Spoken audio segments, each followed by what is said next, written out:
Hey y'all, Russ here from Calm Canine Training. Haven't done one of these talk to the camera videos in a while, so hi.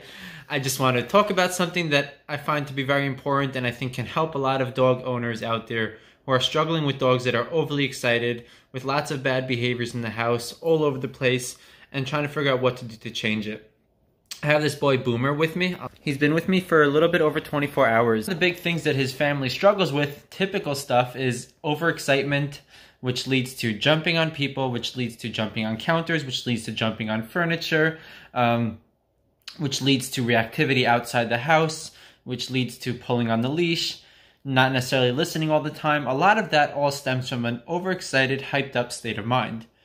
And one of the things that I see so many dog owners who struggle with these types of very typical behaviors, what they tend to do is give their dog the opportunity to do all these behaviors. What I mean is, we open up our houses to our dogs and we say, this is all yours.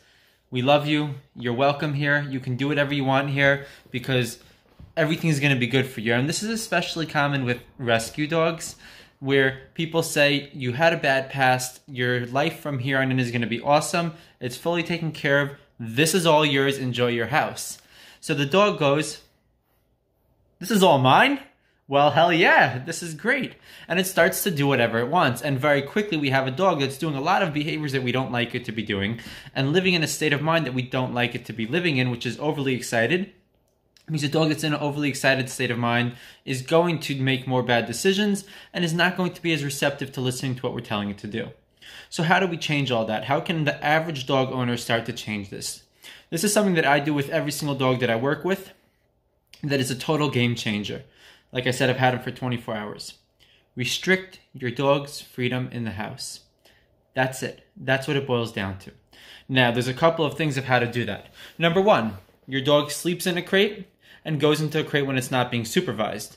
This way, it's waiting for you to be able to be the one to give it direction. It doesn't have the opportunity to get into things that it shouldn't be getting into, to doing behaviors that it shouldn't be doing when you're not supervising it. Instead, it's in a crate. Where in a crate, there's nothing else for it to do but chill. If it doesn't know how to chill in the crate, that's for another video. But crate time when your dog is not being supervised. Number two, when your dog is out of the crate, it's on a leash. Now that leash shouldn't just be dragging around, that leash is hanging out with a person. So that again, you're able to restrict your dog from getting into things that it shouldn't, from making decisions that it shouldn't be doing, and from running around the house and building up all of that pent up energy. And now the third one, and this is one that's really crucial that not enough people do, is start to pattern into your dog's day, into your dog's life, that it goes to a specific spot and lays down. Now, I'm not even talking about teaching the place command, although that's awesome and you should, but this dog, for example, Boomer, hasn't been taught the place command yet. Every time we come back into the house, I take his leash and I guide him onto that cot. And I'll give him a little guidance, help him onto it. If a dog's not comfortable with getting onto it, you can use some food to get them onto it. You can use some leash guidance, leash pressure. You can get creative with it to get them to go onto it.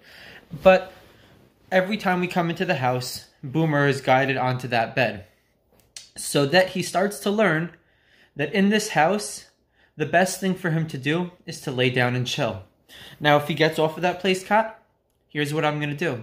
I'm going to pick that leash that I have on him because he's out of his crate and he should be leashed. I'm going to pick that leash up and I'm going to just calmly, without any words, guide him right back onto there. What starts to happen is we're patterning into a dog's mind the way we want them to think, feel, and behave when they're in our home. Because the way I want Boomer to behave, think, and feel when he's in my home is calm state of mind, receptive state of mind to listening to what I'm telling to do, and just chilling. If there's nothing else to do, if he's not given any other directions, just chill. And without using any commands, everyone can accomplish this. So let me recap. Crate your dog when it's not being supervised. Every time you come back into the house, guide your dog to that cot or that bed. You can use a tie back, which means attaching the leash to a heavy piece of furniture or something so that it can't get off and run around. Every time it gets off that cot, you're calmly guiding it back on. Guide it into a down if you're able to do that using some food, some leash pressure guidance, your hand, whatever it takes to guide that dog into a down. So you're restricting its freedom so that it can't build up that crazy state of mind. When you're going to let it off that cot, It's not freedom to run around the house. It's still on that leash and it's hanging out with you, so that it doesn't have the opportunity to run around and build up that crazy state of mind. It doesn't have the opportunity to get into things that it shouldn't get into, and it doesn't have the opportunity to do bad behaviors and create muscle memory of doing more and more bad behaviors. These simple things can change your life with your dog, and it really doesn't take much more than being committed to making it happen, consistent with it, and continuously doing this on a daily basis so that it becomes patterned into the dog's mind that this is how they live from now on. There's no magic to it, guys. Anyone can do it.